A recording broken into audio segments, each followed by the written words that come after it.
Exclusive, just coming in. Manchester United have sacked manager Erik Ten Hag. 50-year-old Dutchman informed by Manchester United of the decision this morning. Ruud van Nistelrooy asked to take charge on an interim basis with the rest of the staff remaining in position for now. So this is incredible. While we were filming the podcast, the news has come out. How do I feel? I don't know how I feel. I feel a weird sensation. I think it's called sadness. relief. Relief. Yeah. There is sadness there, you know. Because I like Erik Ten Hag. Me and him had a little moment on pre-season tour and that. And I've always wanted him to do well. And I've always admired his little bald head. But some of the things he's been speaking about in recent weeks and some of his comments in the press kind of just told me he was finished. When he keeps talking about the FA Cup, he keeps talking about the League Cup. He comes out after the West Ham game, after we've just lost. We've had one of the worst starts to a league campaign that we can ever remember, that I can remember in my lifetime. We've not won a game in Europe in a year. We've won 4 out of 14 games this season. And as Rory told you earlier with his own stat, those teams were Brentford, Fulham, Southampton and Barnsley. Every time we come up against a half-decent opposition, we lose. His substitutions are starting to become more head-scratching. Bad timing for us. Injuries. Bad timing for us. It's go to Old Trafford with a new manager. It's a decision that was always coming. But as always, I hate going through this whole rigmarole of managers sacked and then you go through a next one. But the decision had to be done. The decision had to be done. It had to be done. We'll remember the good times and remember those 2 days out of Wembley. But 8th position last season, and we're sitting in 14th place this season, and it's Halloween. It's a decision that was coming, unfortunately, and it's a decision that had to be made.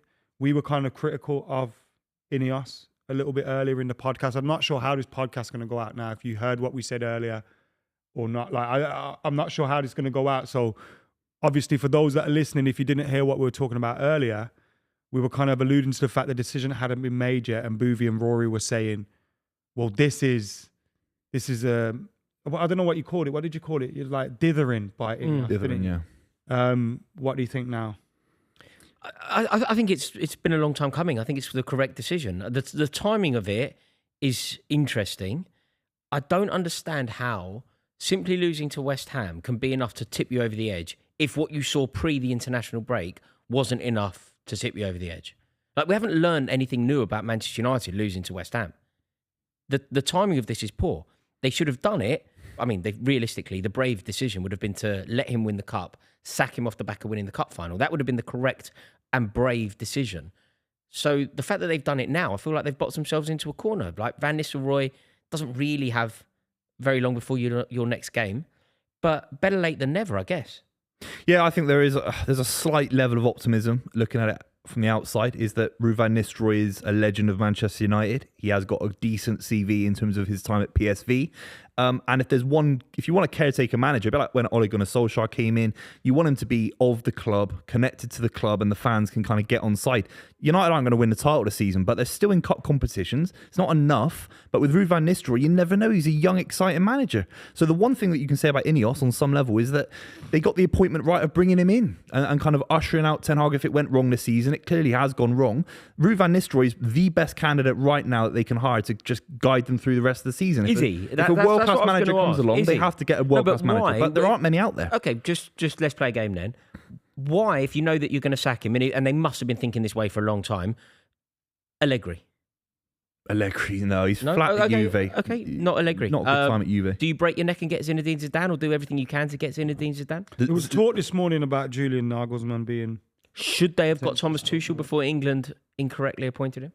You have to look at some of these candidates. Why would they want to go to Manchester United? My counter to that would biggest be... club in the world, but there's a lot of candidates in their career that don't want to go there. Why would Zidane want to go there One now? of the biggest clubs in the world. They're not behaving like a big club at the moment. No. They're behaving very small time, but they are still a huge institution. The lure of Manchester United is appealing to everyone, right? But the lure of Liverpool was huge for years. They didn't win the title for 30 years. And by the end, before Klopp came in, they had Brendan Rodgers and Roy Hodgson. I'm not saying they're going to get those managers, but Man United have to go a little bit lower than No, but Zidane. along the way, they had managers, although they didn't succeed, they had big-name managers. Like when Gerard Houllier went in there, that was a big appointment. When Rafael Benitez went in there, he just won the Champions League with Valencia. I wouldn't be not surprised quite. if we don't see a permanent appointment until maybe the new year. I really wouldn't be surprised because there's like the list of names we've spoken about previously and was spoken about in the summer. Tuchel, Pochettino. Do you know what's gonna happen? De Zerbi. All of those have gone into new jobs. Van Nistelrooy is gonna do well, and he's gonna sign the thing. I thought you were going to say in the summer. I think Ruud's there to the end of the season now. No. But what I mean, you'd still I thought you meant January. you'd still make an appointment in the new year. Yeah, right? yeah. Like I see. Yeah, You know, for the end of the season, Yeah, yeah. maybe, or to come in towards the back end of the season. I remember the appointment for Erik Ten Hag to come in was made during the season, yeah. while the back end of the season was still going on. So I wouldn't be surprised because all the managers that you've spoken about being available in the summer are no longer available. They've just taken jobs, and you can go, yeah, you can get De Zerbi from Marseille if you really want it, but he's just in the job 6 months. He's probably not going to leave in the next 6 months. Do you know what I mean? So you're looking around and you're going, who is available? There's no one jumping out that's really available. Ruben Amorim has been linked with Manchester City's job, with Manchester United's job. Here's obviously another name that comes out. Sebastian Hoeneß is doing all right in Germany, but there's no name that goes, bring me in right now. I think Thomas Tuchel was that name. And he's gone now. And he's not necessarily right for you as well. He's a pragmatic manager. And he's short-termism. He's quite a short-term manager. You need someone like Klopp. Klopp took 3 or 4 years, then he started winning everything. I don't think football teams can think about that anymore. Those are anomalies. But you Klopp's gave an Ten Hag anomaly. 3 Pep's years. an anomaly. Like, I know we gave him 3 years, but we can't start going, we need managers for 5 years, 6 years, 7 years, because those managers are anomalies. Yeah, like, I know. Yeah. You know, you need a good manager for the now and for the next 2 or 3 years. And obviously, we thought Erik Ten Hag was that when we brought him in. And you know what? It shows you what the Man United job can do to people, because whilst we're saying, and the opinion of Erik Ten Hag at the moment is, Erik Ten Hag is crap, is all this. He's not. He was a very highly thought of manager. He was linked with all the big jobs. We brought him in at Manchester United. He's maybe benefited from this structure too late. And a lot of incorrect decisions have been made before then in terms of transfers, which maybe he had a part in that we shouldn't have allowed him to have a part in. Like, he's a very good manager that's crumbled under the pressure of the Man United job again. And he will go on and do well somewhere, but we need to. He's not at Man United. The pressures at United are mass. Like and that's the scary thing with Ruud. Yeah, he did all right for PSV. PSV and Man United you say too. he's a very good manager, but his player identification has been woeful. But I think he's been forced to do that. At Ajax, he would never have been forced to make the signings because the structure was in place. And at Manchester United, before the new people came in, he was. But he made a big move. Identify the players. Like if you're Erik Ten Hag and you know Anthony, even if the club want to sign him, you go no, and it's time and time again. But if the club are signing no one else, like this was the problem at the time, the club was signing no one. They wanted to sign Arnautovic.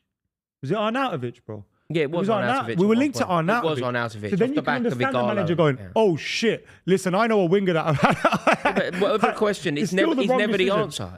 And that's why I think that Erik Ten Hag, like it's the players that he rates that is the most worrying, because it wasn't Anthony, only Anthony. It's literally every player that he brought in has been totally out of his depth.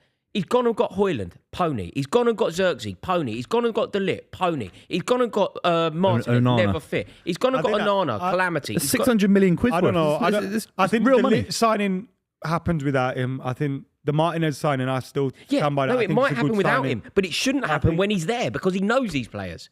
He should have gone. The club want to sign De Ligt. He should have gone. Hold tight, De Ligt crap. Nah, De Ligt's not crap, man. Well, okay, He's hold average tight. at De best. Ligt I think it's the wrong player that you're pointing at. Okay, but fine. I think it's interchangeable. Obviously, the Casemiro signing hasn't worked. Like that was a big one.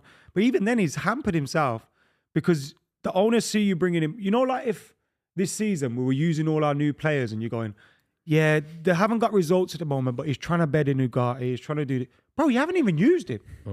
You just bought him for 50, 60 million pounds. You haven't used him.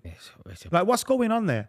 But I genuinely feel like Manchester United squad, whilst we need to improve in certain areas, like we need a left back, we've actually got a good nucleus of players there. And that's why it was worrying, because the football hasn't been good enough. For a manager that's been there for 2.5 years, 2.5 seasons, the football hasn't improved enough on a year-by-year basis. And we're in year 3 of this project now, and the football still hasn't got better. And it's only so long that you can live off, especially at a club like Man United. And maybe he's lived off it for too long. There's only so long you can live off. We've won a League Cup and we've won an FA Cup.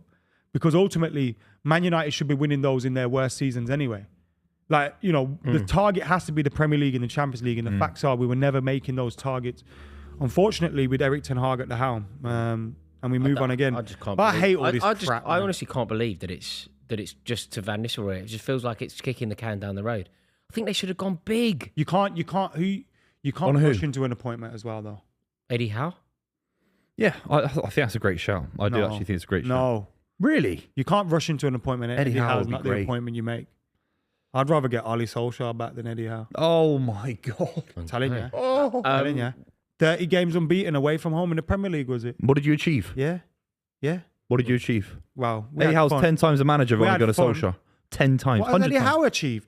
He got beat by Erik Ten Hag in a final. Please. Yeah, with a Newcastle team. Like, it's being Eddie in Howe, the finals. Eddie Howe. Ollie doesn't get Bournemouth into the Premier League. Eddie Howe didn't even get League Two interviewed football. for the England manager's job. He shouldn't be anywhere That's near the FA's incompetency. Nothing to do with how good he is. He's the best English manager going right now. Yeah, we don't want him. We don't want him. Okay, well, so you sit 12th in the league and he sits above you. Yeah. 14th in the league. He'll be gone soon as well.